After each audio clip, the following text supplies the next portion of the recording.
Oh my gosh, I just lost my script right there. Right when we went live, I just lost my script. Oh my God. This, this just tells you that we are live. Well, So if, good. if that's not a shebang intro, I don't know what is. For those of you that are joining live, thank you so much for being here. Today, I am here with Kari, and we are talking about all things gray, including alcohol. So I'm super, super excited about this. This is going to be so much fun. For those of you that do not know me, my name is Sabrina Victoria, your host of her talk show. And if you are not already subscribed, well, what are you waiting for? Let's do this. These podcasts are guaranteed to have you thinking differently about your life. Let's roll that video. Get ready, because today's guest is about to change the way you view your world. This is Her Talk Show, hosted by Sabrina Victoria. If you're listening live, welcome. And if you're listening on the replay, hashtag replay wherever you're at so we can say hello. We have had over 500 women grace this stage, and we are adding another one to the list today. Kari. She is an executive lifestyle coach specializing in the many areas of gray. So freaking cool. All the gray that we have in our lives. Her zone of genius is in habit creation, communication, leadership development, and intentional living by design. As a former gray area drinker, Kari founded GrayTonic and Question the Drink in 2018 after her own experience of living in the gray, quote unquote, led her to the service of others. Welcome, lady. Thank you, Sabrina. What an awesome introduction. Thank you. I'm so glad to be here. Yeah, I'm so glad to have you. And I think it's so cool that right before this, we were chit-chatting and you didn't necessarily know that I was sober. So this is so awesome. I didn't know. And how that came about was I said, hey, is my number 7 balloon a little distracting? She's like, no. What's it for? It looks like it's a 7. It was a little high, so I lowered it. And tomorrow just happens to be the big 7 for me, 7 years of being alcohol free. And you just laid it on me that you've been sober now for how many years? 18 years, y'all. 18 years. Wow. Snaps up for that. That's amazing. Good for you. Thank you. Yeah, I had my son at 21. I'm sorry. I had my son at 21. And then right when he was probably like year and a half is when I was like, so he's 19 now. So it was like 17 or 18 years ago. Wow. So tell me all the things, first of all. Can you tell us the story? I want to go back to you 1 second, Sabrina. Wait. We got to go back because I think now everybody wants to know your story. So what made you decide at that point, like, alcohol is not working for me? Because this is a really good segue into partially what I do. But what was it for you when you're like, this is not working anymore? There's a specific time if you want to know the specific time. So I had picked it was like a Sunday. I had picked my son up from the lady who was watching him overnight. I had partied on Saturday night. I was totally hungover, like probably shouldn't have been driving. And I got home to my little 1-bedroom apartment and I was like, let's play Legos with my little boy. He's probably just sitting at that point, like learning, like just was sitting. And I took out all the Legos and I laid on the ground and I passed out and he was playing. And I woke up, I don't know, maybe it was an hour, maybe it was 3 minutes. I have no idea. But I remember just waking up and I was like, this is not who I am. Yeah. Like, I am a good mom and this is not okay. And this was after this had happened like many times. Yeah. So, the very next time, I don't know the date. I don't know anything. All I know, it was a Saturday. Next time I was hanging out, it was a Saturday. And my partner handed me a rum and Coke, mostly rum. And I just said, no, thank you.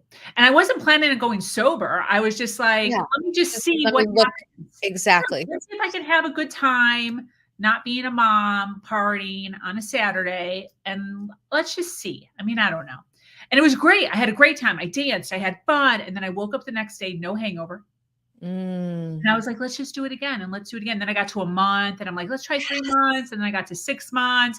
And then once Yes. you get to 6 months, it's kind of weird. It's like, do I keep going for a year? I mean, Yes. Isn't and it something when that happens? You're like, oh, I've gone yeah, this far. What's another month? What's another day? And before you know it, you string all these days together. And now you have years. yeah. I want to pinpoint something that you said, because I think this is so important and this resonates with me and for what I do, is that, I speak so much about the gray area of drinking, which about 50% of the population that consumes alcohol may be in this gray area. So it's a huge wide spectrum of drinkers. And the definition is somebody who is more than just socially drinking, but they're not severely abusing alcohol, where they're physically and psychologically dependent on alcohol in order to survive. It's a daily thing, right? So while you might be a daily drinker, you don't necessarily have to put yourself in the severe abusing alcoholic bucket of drinkers. You might be in this gray area. And there's a lot of nuances with it, right? Which is why we call it a gray area. But most often there's no rock bottom. And you didn't have a rock bottom, Sabrina. There was no like indicator that said, something bad happened, a DUI, you lost your kid, you went to jail, like none of those things happen. And so a lot of times we think if we're a problematic drinker that we have to wait for something to happen in order to be forced to quit.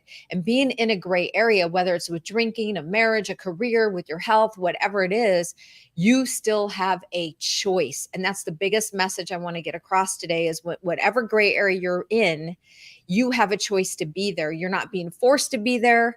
You're not being told you have to be there. You have the opportunity to remain and things still be what they are, or you can exit that gray area. And if you need support or guidance with that, that's when someone like myself can help you through that. But thank you for sharing your story, because that's a perfect example of who I serve, is when they're in that space of like, they're just starting to see. And there's all variations of that and different shades of gray that they fall into. But it's in those moments of, oh my gosh, like, I know I'm not a bad mom. You knew you're not a bad mom. You're a great mom. Yeah. It was enough to jolt you and scare you. I love that. Yeah, absolutely. So gray, did Yeah. you start out gray? Yes, at age 7.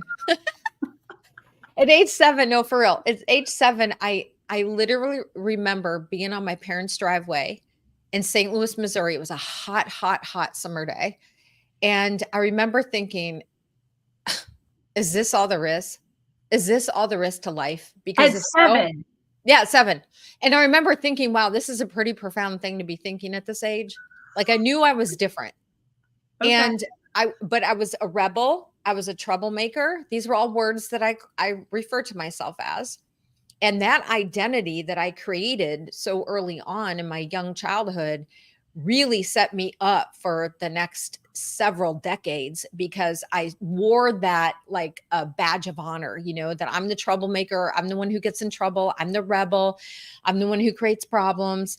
And so even at that young age, I was asking myself, is this all there is to life? Because it didn't seem all that exciting. The only thing that ever seemed like worth living is when my parents went on that once a year family vacation. And then they divorced shortly thereafter. And age 7 is also when I decided to smoke my very first cigarette. And I came home and told my mom, I declared it to her that I'm going to be a cigarette smoker. And of course she said, no, you're not. And of course, I didn't start smoking until on a regular basis till I was 11. So there's that. I did wait a few years, but so yes, there's been multiple shades of gray. And then that led into later on in my 30s, when alcohol was very prevalent in my life. I was the food and beverage manager of a country club. And I started buying wine for the club. And let me tell you, there was nothing better than being the person in charge who gets to day drink and taste test wine. And then that started seeping into after work, which seeped into, now I'm bringing it home, to having one glass every night that turned into 2 glasses, that turned into 3 on occasion and more. Right. So it was like the slow kind of creep upward. And that's just the drinking, and then you have my long-term marriage that was in a gray area for a couple of years where we felt like we're living as roommates. Not that bad. Not that bad. It's fine. Not that good either, right? It's fine. Everything's fine. Everything's fine. The job, same thing, had 7 careers. It was like, well, I'm making good money. I have a good job. It's not that bad. It's fine. It's fine. It's this land of mediocrity and complacency that we get ourselves stuck in. And I got to say, that's not living. That's not living. That's just surviving. That's just willy-nilly in it through life every single day. You get up, you do the same thing over and over again. You go home, you numb yourself out, you sit on the sofa, you scroll through social media, you wake up and you do it all over again. It's not living. It's not living. And there's so much more to life. And that's why I do what I do, because I really want to focus on people that want more. They're not going to just settle, especially when we get a little bit older. I'm in my mid 50s, right? When we start hitting that 50 mark, everything starts to change. The reality sets in. Oh my gosh, like I'm more than halfway through my life and I need to make sure the next 20, 30, 40 years are my best. And what do I need to do to get it? So those are the people who I really like to work with. Yeah. Wow. So much goodness shared. I really like this. The difference between surviving and thriving. Mm-hmm. And I'd like for you to kind of touch on this a little bit, because I think it's important to recognize happiness, like being happy, Mm-hmm. and then being like complacent. Mm-hmm. Everything about that is internal. And I know for me, for a lot of years, and this is why someone turns to alcohol, or why they scroll through social media aimlessly, or why when they're married, they start to look elsewhere outside the marriage, fill in the blank. It's because we start to feel less than inside. There's some sort of belief that we're holding on to, multiple beliefs that we hold on to that are causing some of these feelings for us. And our feelings is what produces action. So that's why we don't want to feel bad. We don't want to feel like we're less than. We want to feel like we're doing our best. And let's face it, all of us as humans have those beliefs that sneak in through our thoughts and tell us otherwise.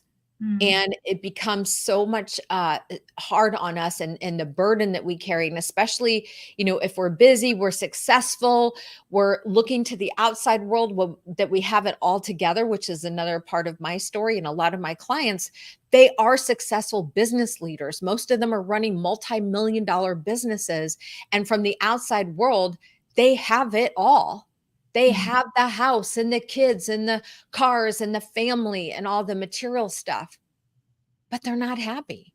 There's that soul piece of themselves that's missing. And it's that deep internal peace. It's the freedom that they thought they were going to have once they got all this stuff, right? We work so hard to get the stuff. But then we get there and we're like, okay, why are we not happy? Like, why do I feel this way? I'm supposed to be happy, right? So why am I not? And it's the internal incongruence that we have, those battling thoughts inside of our mind, cognitive dissonance, that's called. When we have cognitive dissonance with these 2 or more incongruent thoughts battling with themselves inside of our brain, that mental chaos is too much to handle. Yeah. And this is how we end up in these gray areas. And there's a way, there's ways to get out of it. There's ways to recognize, how am I in this area? How did I get here? And what do I want to do about it? Am I going to remain in this gray area, be complacent and just settle again, because it's not that bad? Or do I want to do something about it so I can start thriving in my life? I hope the latter. I do. Do you have a kind of like a cheat sheet that you could tell us about regarding how is somebody supposed to know, right? We have a ton of people listening live right now. They're resonating with what you're saying. Obviously, they're hanging out and they're thinking to themselves. They're like, I guess this, I guess that. How did you pick drinking, for instance? how does somebody know what area of which is just fine and, you know, the fact that there should be some sort of pivot towards a thriving, you know, around food, around relationships, around drinking? What's the feeling? What's the knowing? How do they know? Yeah. The feeling is emptiness. The feeling Mhm. is confusion. The feeling is just feeling like you're looking in the mirror going, what the heck is happening? Here's how you know. I don't know if you could see me. It's like your belly, right? Your gut, your inner guidance, the Holy Spirit, whatever you want to call it, your intuition. It already is speaking to you. And here's what I really want the listener to hear me say. If you are feeling any of this inside your body, please do not disregard it. This is the opportunity for you to take a look at what's going on. For me, let's take drinking, for example. I had the seeds planted for me. First of all, I started thinking that myself, like, oh gosh, am I starting to drink too much? And then I had two people tell me that they were starting to become concerned for me. One of those was my husband. And the second one was a very dear friend of mine who I used to get my eyelashes done. I used to get the extensions put on. And I would show up in her chair every Saturday morning, hungover. And she finally said to me one Saturday as I was leaving, she said, Kari, I love you. And because I love you, I want to share something with you. I'm concerned. I know you love your wine, girl, but there's going to come a point where you're not going to be able to enjoy it anymore. In other words, what she was saying to me is it will become not a choice for you if you continue. So while I had those two people plant the seeds and I was already feeling it inside my belly, trust me, those inner thoughts were already starting to happen. This is how you know, whether it's your marriage, whether it's a career, whether it's how you're showing up for your family, whether it's your health starting to decline, maybe you're gaining weight and being on medication for the first time ever, and you just feel like crap, right? Whatever it is, you already know. Yeah. Just don't shoo it away. Pay attention to the inner voice. And sometimes that seed that's planted for you, whether it's the voices that you're shooing away or somebody else saying to you, sometimes you stay in that stage for quite some time. There's 6 stages of change. It's called the I cannot talk today. Trans-theoretical model of change. And the first stage is pre-contemplation. Then you move into contemplation. The pre-contemplation and contemplation stages is when you are hearing those voices and you're having people say something to you, right? Mm-hmm. Then you move into preparation. That's when you're starting to gather information on how am I going to make a change? Maybe that's when you're researching online. Maybe that's when you're thinking about who can I reach out to that can help me? For drinking, maybe it's like checking what your options are. Then you move into action. Obviously, you know what action is. You're doing it. You're taking action to make the change. And then you move into maintenance. And then some people do have a relapse. And if you move into relapse, you just go back to action. So those are the 6 stages of change. And so your intuition, your guiding system, your gut, whatever you want to refer to it as, listen to it. Don't shoo it away. Yeah. Beautiful. So your intuition, your inner voice, your gut, that thing that you know, but you try to like shove away. Yes. We all do it. We don't want to face it. Are you kidding me? It's so much easier just to keep doing the same old thing. Yes. You Well, know, it becomes part of our identity. right there. So you just hit the nail on the head. And I'm so glad you went there. So thank you. Everything we do behaviorally is because we already believe that's who we are. Mm-hmm. I shared a little bit. I kind of gave a preview before. When I was 7, I declared for myself that I'm a rebel, the troublemaker, the standout, the kid who doesn't belong, the weirdo, the whatever. And I literally wore that identity for most of my life. And guess what? My behaviors followed. And this is what got me into deeper trouble, which then reinforced those beliefs. Isn't that crazy how that works? So when I decided to make the change, starting with my relation with the alcohol 7 years ago tomorrow, I realized that I had to put on a new identity. Not just put on, but I had to step into a new identity. And this is the biggest piece of advice I could give somebody is declare who you wish to be, and your actions and your behaviors need to align for that to happen.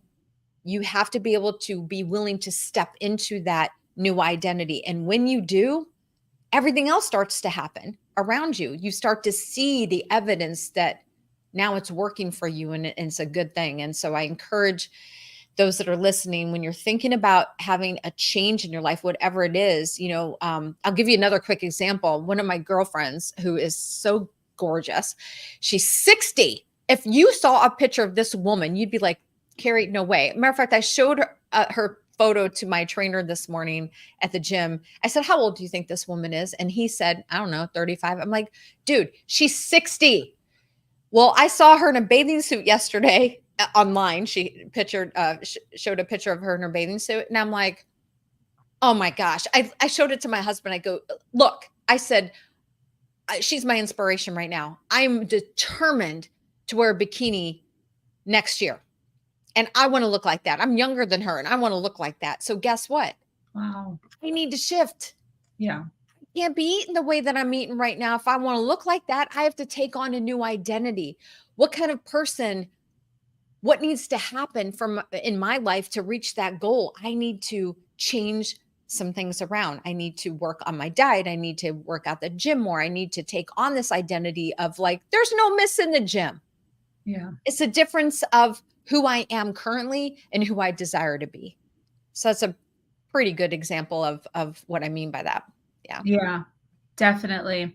I think, I want to touch a little bit on this word identity a little bit more and bring in this concept of confidence. Oh, It's hard to change your identity. It's hard to be someone else. I'm dealing with, imposter syndrome, low self-esteem, low confidence. Kari's telling me to step into it. She keeps saying, step into my identity. Like But it's so easy, right? I can step into my identity, Kari, because I have low self-esteem. So what are your thoughts around confidence? Yeah. There's a really great quote by a gal, and I'm blanking on her name right now. She is a former Olympic champion in Canada. And I was in a coaching program with her a couple years ago. And if her name comes to me, Shauna, I'm forgetting her name. Anyway, she has an amazing quote, and that is, you need courage and then confidence comes. If we have the courage to make the change, if we have the courage to do it, then we gain the confidence. Sometimes standing on at the diving board, for example, I used to dive when I was a kid. I remember the first time going to the high dive and standing there looking down going, the dude must be joking if he thinks I'm going to jump off this, right? Looking down, scared out of my mind. Right. And I did the whole, okay, I'm just going to bounce up and down. I'm going to feel and there's no bouncing up there, by the way. It's a hard surface, but I'm like, maybe I'll just I'll work myself up to it. I couldn't do it. Yeah. But Joey did. Joey was the kid who was like, get out of my way. I'm going to show y'all how it's done. He just walks up there first time, gets up the thing and does his dive, which I think the first one was just jumping off. He had the courage, and what he did for us, me and the other kids who were too dang scared, was he gave us the courage and the confidence. If he could do it, I could do it. 100. So sometimes we worry about having the confidence, but we need the courage first. And when we have the courage, the confidence then comes. It's one of those natural things that will happen. You just got to put one step in front of the other. That's it. And I love this, that you're talking about this young kid, because so many times, speaking to women entrepreneurs, that's predominantly who watches this is women, stepping into that leadership role. It's not just for you, it's for all of us. Oh, that brings me to another story. I remember I was making really good money. I worked at Porsche. I was making 6 figures. Life was great. I had a Porsche. Like I thought I'd work there until I retired, right? I never set out to be an entrepreneur. It just unfolded the way that it happened, which is a story in itself, which we won't go into today, but it came to me. I really feel as though God put it on me to say, this is what you're doing. This is your calling. You're just going to go out and do it.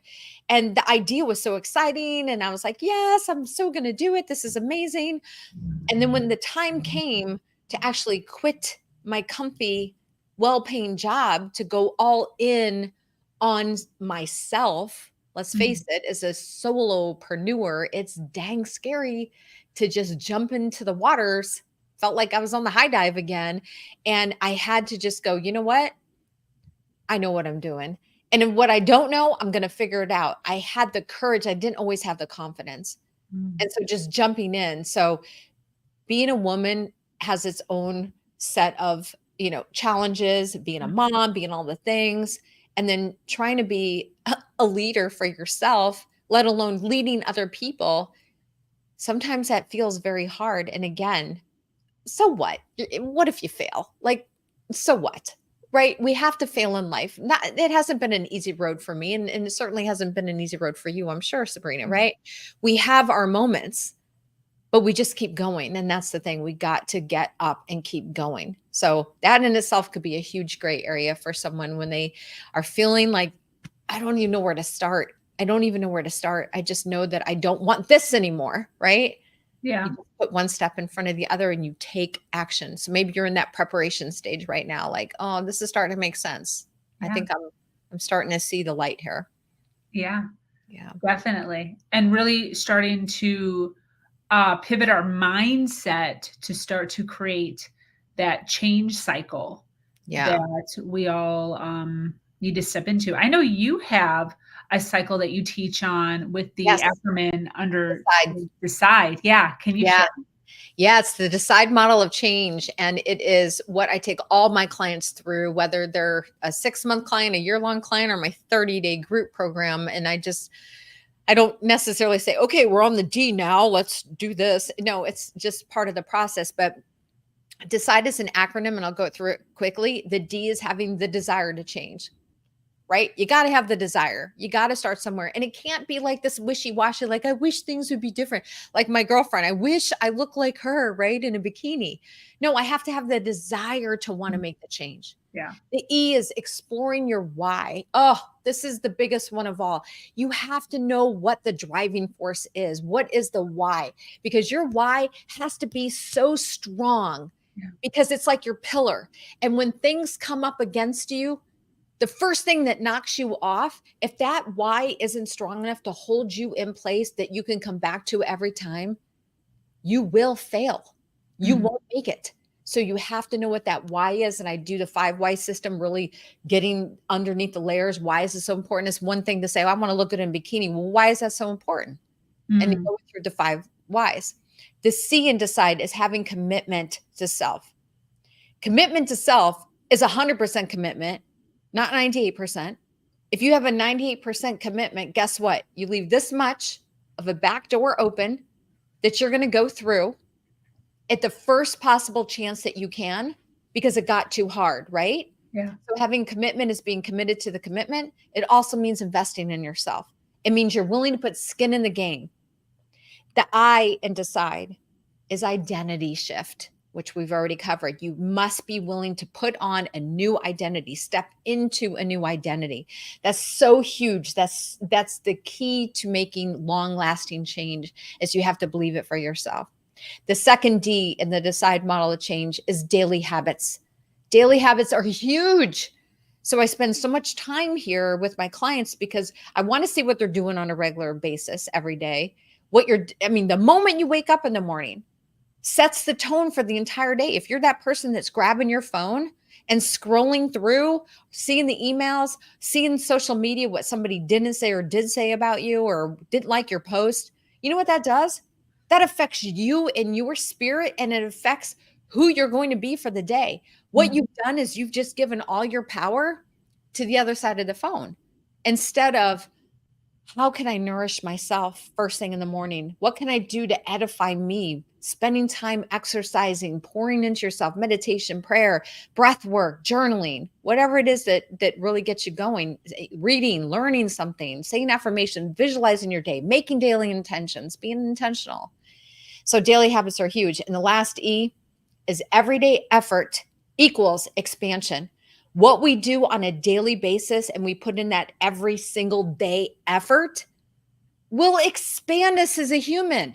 And when we expand is when we become the best version of ourselves. It means we've moved into that new identity and we keep practicing it over and over again.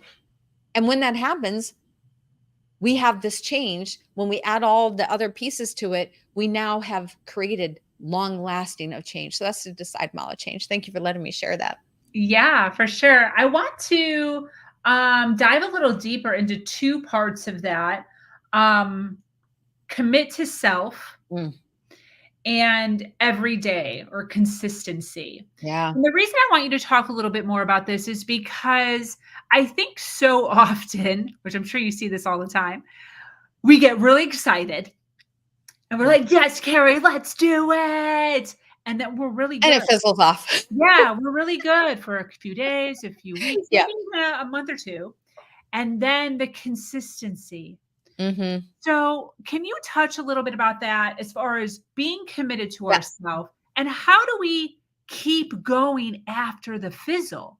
Yes. Yes. Oh, such a great question. So I'm a big fan of Robin Sharma. If anybody else is too, he wrote the 5 a.m. Club, and I follow some of his methodology, and along with Dr. Caroline Leaf, who is a neuroscientist, both amazing. And they both share similar concepts when it comes to habit change, for example.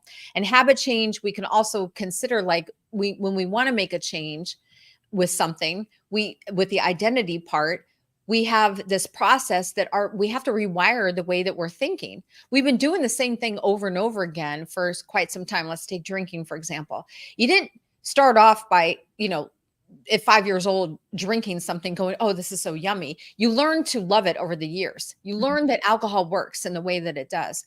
So with alcohol, for example, if it's something that someone doesn't want to do anymore, the first 21, 22 days of that change is hard, right? It's doing something new. You're not used to it. Your brain just naturally wants to go to the alcohol because that seems so much easier. So we have to be so intentional.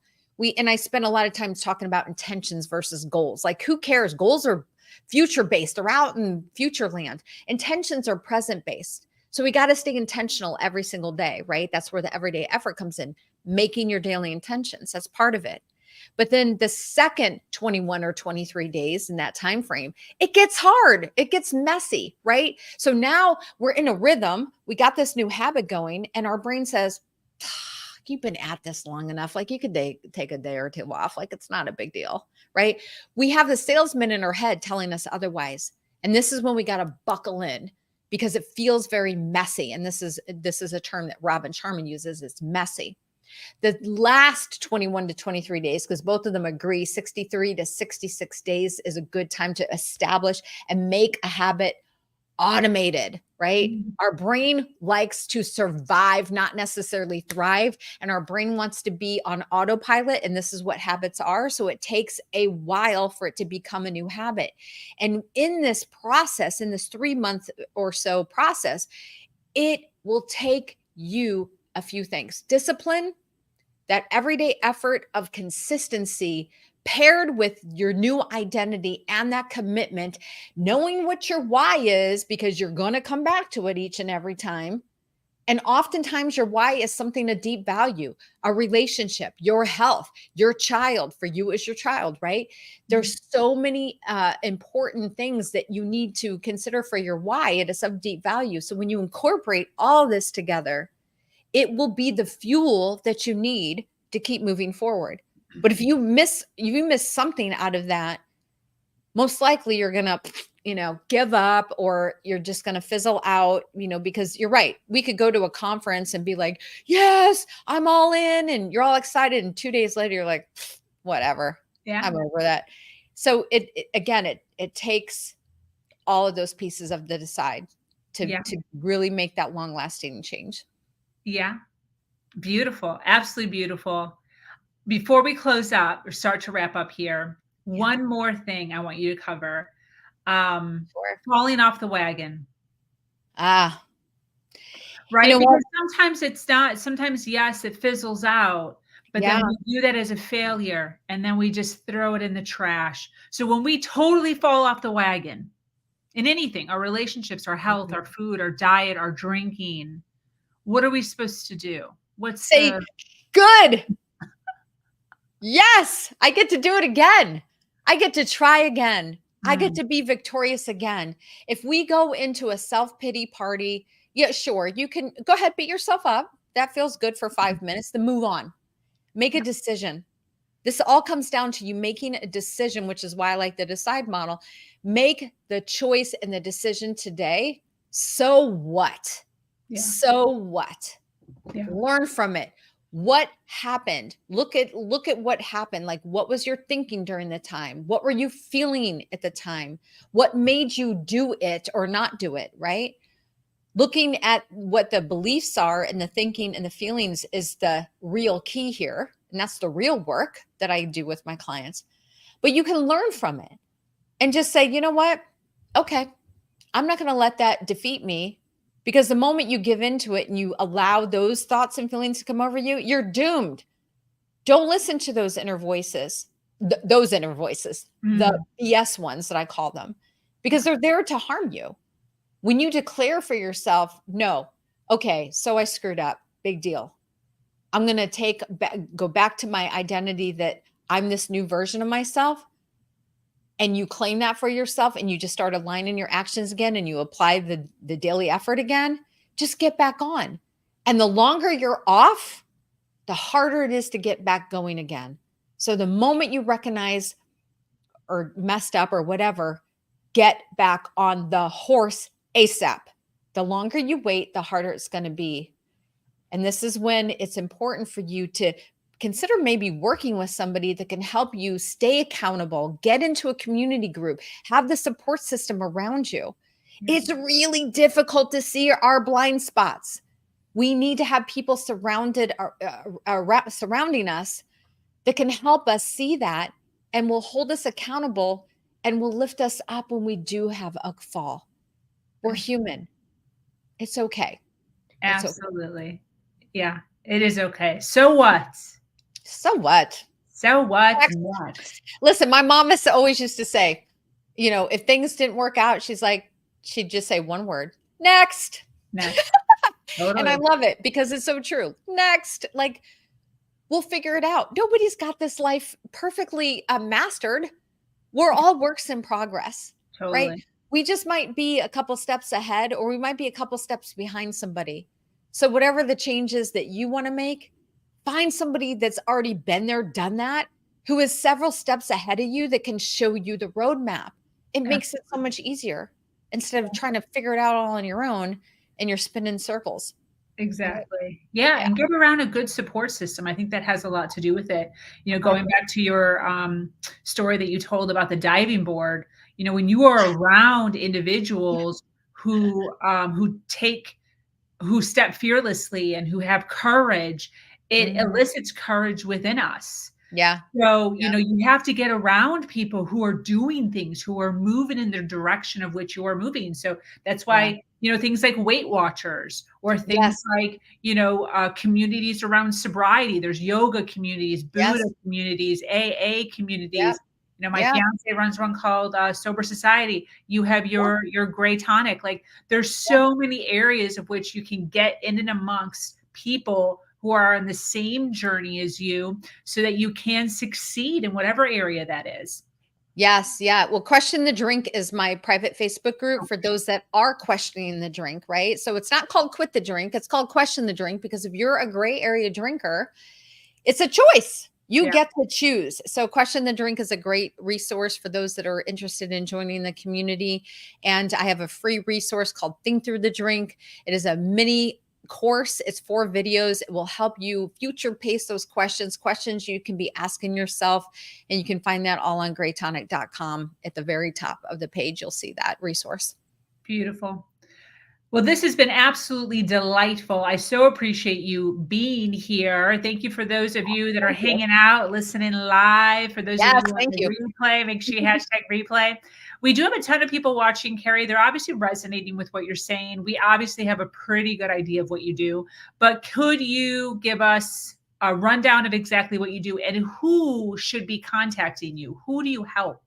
Yeah, great question. Thank you. So, anybody who is looking at the relationship with alcohol, I welcome you again into the Question the Drink Facebook community. I run a live group coaching program. It will be live again and consistently starting in January. So, look for that. It's called Question the Drink for 30. So, join the Facebook group so you'll have access to that.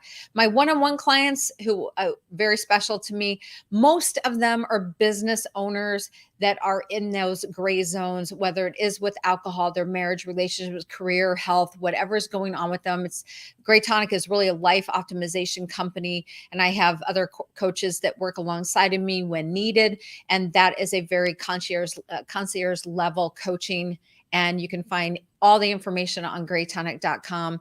I love working with my one-on-one clients, but my group clients are just as important with Question the Drink. So I would love to talk with you if you are concerned with any area in your life, and let's get you out of the gray and into full, vivid color, because there's so much life to live.